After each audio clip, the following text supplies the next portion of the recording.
Good morning, or whatever time of day it is that you're watching this, and welcome to Training Cookies. This is a short show where we cover various and sundry tasty training news and topics to keep you informed on your very busy day. My name is Scott, and I'm the founder of the Highly Trained Eye, a small training firm based in beautiful New Hampshire, and I have the pleasure of being your host, and I'm looking forward to it. Why don't we dive right in? Today's topic is one many folks are asking right now, and that is, how do you create online training that doesn't suck? Now, here at the Highly Trained Eye, we avoided doing any online training for years. And when asked why, I replied, they're all terrible.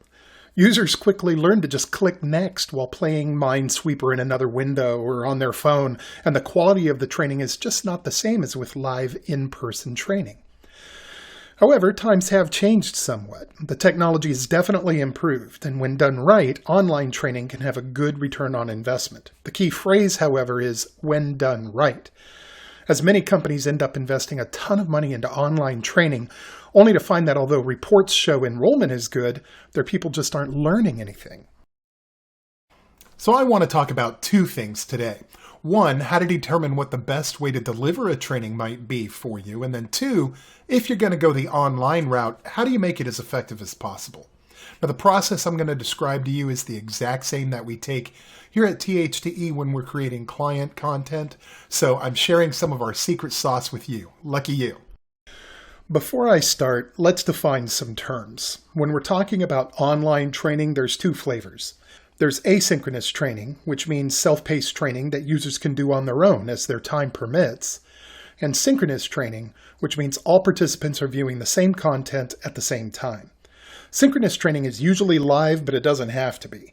When it's live, it's usually facilitated by a trainer via web conferencing such as Teams or Zoom or GoToMeeting or the like. Okay, so to start, you need to consider the subject, the audience, and any other logistics. From there, you can determine the best way to deliver the content. So first, consider the subject of the training. Some topics lend themselves much better to online delivery than others. If you're creating training that involves memorization, then online may be a really good way to go. Other examples might be product knowledge or compliance training or even systems training, things that require a minimum of actual interaction. Okay, so here's what I wrestle with and had for years. Take a topic such as sales, coaching, or customer service, which by their very nature is a face-to-face interaction. How do you go about teaching that via a non-face-to-face medium such as online learning? You miss the actual interaction, the reading of facial expressions, the timing of the delivery. You can teach the process, such as a coaching model or something, online, but actual practice and role plays are far more difficult. It's not impossible, but it is really hard. We'll get back to this. After the subject, you need to consider your audience. The rule is your overall online training impact will be only as good as your weakest link, whether that's an actual person or the technology. So how used to working autonomously is your audience? If they're remote workers, they're likely more used to working on their own, and online learning may be easier for them to use. How tech savvy are they? And have any of them used an online platform or web conferencing platform in the past? During COVID in 2020, I thought it would be nice to get our extended family together via Zoom to play some games. By the way, Jackbox Games is great for this. It was fun, or at least I enjoyed it. We had 10 or so people join, including my parents in Phoenix. We played a couple games and we talked, and I thought it went pretty well. A few days later, I called my parents to say hello, and I asked them what they thought of our little call to play games. Turns out they didn't like it at all, saying they were lost the whole time, and they didn't understand what to do or how to participate, so they just sat out and did nothing. And this was a lesson learned for me. You don't want the impact of your training to be marred by a technical experience. Also, regarding the audience, you want to consider where they're physically located. If users are across various time zones, asynchronous learning might work better. Also, if they're in rural areas, you want to think about how good their internet connection is. I mean, we've all been there. Despite assurances that bandwidth shouldn't be an issue, there's always one or two participants that are having a really broken experience. They'll hang up and then reconnect, hoping that will fix things, and eventually they just give up. After the subject and the audience, there's the logistics. First, is it even practical to have training in person? There's no argument that in the long run, online training is more scalable and costs less over time. Now keep in mind there's a difference between cost and ROI, but that's a topic for another conversation.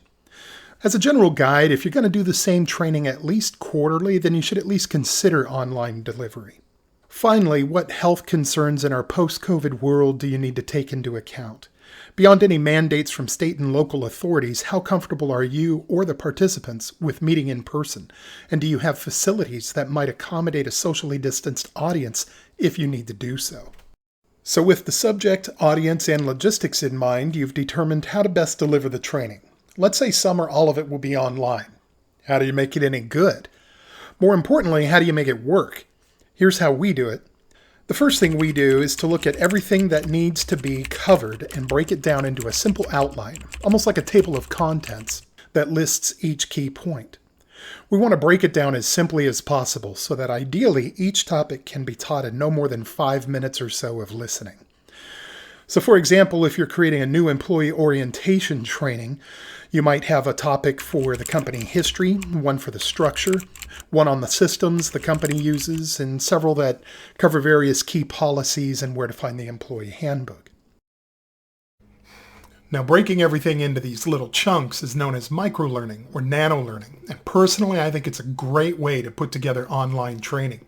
For the user, it's short and to the point. There's a lot of flexibility. They can watch a module even if they only have a few spare minutes. You could even allow them to watch modules in different order if that suits them better. And if your training has an exam, you could allow a test out option where they could skip straight to the test at the end.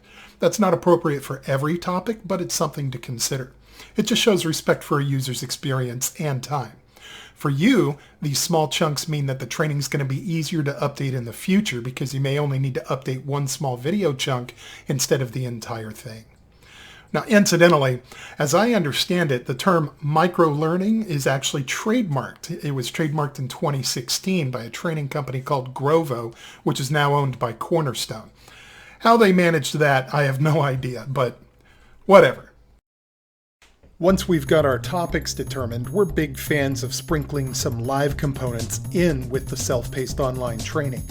This might include a conference call to go over the most recently completed topics, or an in-person training to practice the model that was just introduced, or to discuss quiz results and have an open-ended Q&A. This is popularly known these days as blended learning or hybrid learning and has been a big buzzword in training circles the past couple of years. These live sessions should have a very specific outline. It's not intended to be a rehash of the online training. Participants should be expected to have already completed the online material, and this time is used to discuss what was covered, answer questions, or practice. Okay, so of course here's the catch. A blended approach does require some live facilitation or a live component, whether via web or in person, which is why it's not always used. Now, one alternative that some use is to make some sort of pre-recorded simulation, where the user could select from a list of possible options and the system responds accordingly. And that's kind of cool. However, it's still only practice. They're not really speaking in their own words. There's also no interruption like there might be in real life. So I'm not really a fan of this. It's an option of last resort.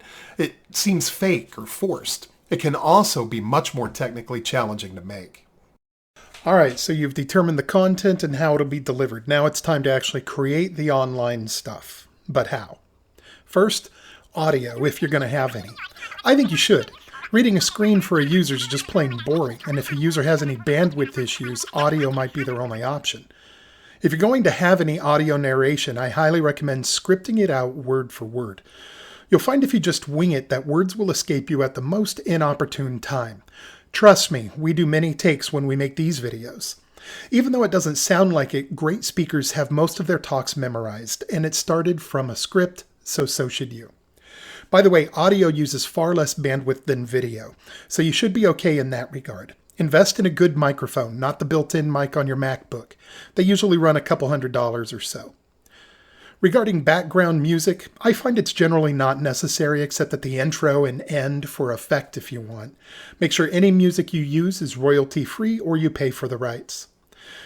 Also, regarding video and imagery, if you're concerned about bandwidth, I'd suggest either scrapping any video altogether or making the training in such a way that audio only will suffice for those who have a poor internet connection. Take a look at any popular YouTube channel and see what they do. I personally subscribe to one called Biographics, narrated by Simon Whistler, and I highly recommend it. You'll notice that he rarely uses actual video footage, but has the camera on him as he narrates, periodically switching to a still image that gently pans in or out. It's simple, but it holds your attention. There are many websites that offer royalty-free imagery and can be used within fair use rules. By the way, to edit any audio or video does not have to cost a lot. You'd be surprised at what you can do with software you probably already have on your PC, such as PowerPoint or Windows Movie Maker. If you need to edit audio, Audacity is a good free option available online. We usually start with these if we can, as there's a nice simple learning curve. Of course, you could invest in a complete solution such as Adobe Captivate, Articulate 360, or iSpring, and if you think you're going to be doing a lot of these, it's probably worth it. Finally, if you're going to shoot video of yourself, invest in some lights if you can. You can get some online for less than $100, and you can really tell the difference. Here's lights on, and here's lights off. It can really make a difference. And possibly, if you want, get a green screen if you want to do anything fancy, like have special video effects behind you. You can get them anywhere from $70 to $200 or so. Once your training video has been created, you need to host it on a server so that users can access it. One option is via a learning management system, or LMS. The advantage of an LMS is that it can not only host your training, but it's a full-blown training platform that allows you to perform quizzes or tests, track enrollments and completions, generate training reports, and more. Many also come with dozens or even hundreds of pre-built generic courses you can use as well. The downside is the cost, where an LMS might cost anywhere from $5,000 to $35,000 a year, often depending on the number of users or employees you have. On the flip side, it can be worth it if you need a platform to track training of employees and is cheaper than hiring a full-time registrar, for example. Many also integrate with your HR systems as well. The other option is to simply put the videos online for people to use, much like this video you're watching now. You could put it on a network drive for employees only, such as a T drive or S drive or whatever letter you use, or you put it on YouTube or Vimeo, accessible only to users with the link. The upside with this option is that it's free, at least to start, but there's no tracking component at all, and if you want to have any quizzes, you'll need to use a different platform for it. So that's it, from planning to creation to hosting. So is online the way to go and face-to-face is now passé? I don't think so. For online training to really have an impact, a lot of thought needs to go into it, and resources. And online training by itself tends to fall flat, except for some specific subjects. You still need a live component for users to share experiences, practice, and ask questions.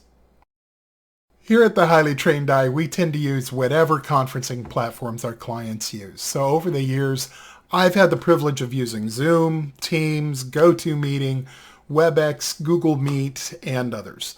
Some nice features have been added, but it's still nowhere near the same as the good old-fashioned in-person experience. Even with the best of planning, you're still only as good as your least tech-savvy participant or your slowest internet connection. Maybe that'll change in the future, but so far, just like nuclear fusion, that perfect thing just seems to be a few years away. In the meantime, leverage these platforms to the best of your ability. Just do it the right way. Okay, I'm done. Anyway, I hope you got some good information from this, maybe got inspired a little bit. If you'd like any more information about some of the systems that we use, or you have a specific question, feel free to email us at solutions@highlytrainedeye.com. And if you liked this video, feel free to like it and subscribe with the subscribe button thingy wherever it is around here. And we'll talk to you again next time. Thanks for watching Training Cookies. We'll see you later.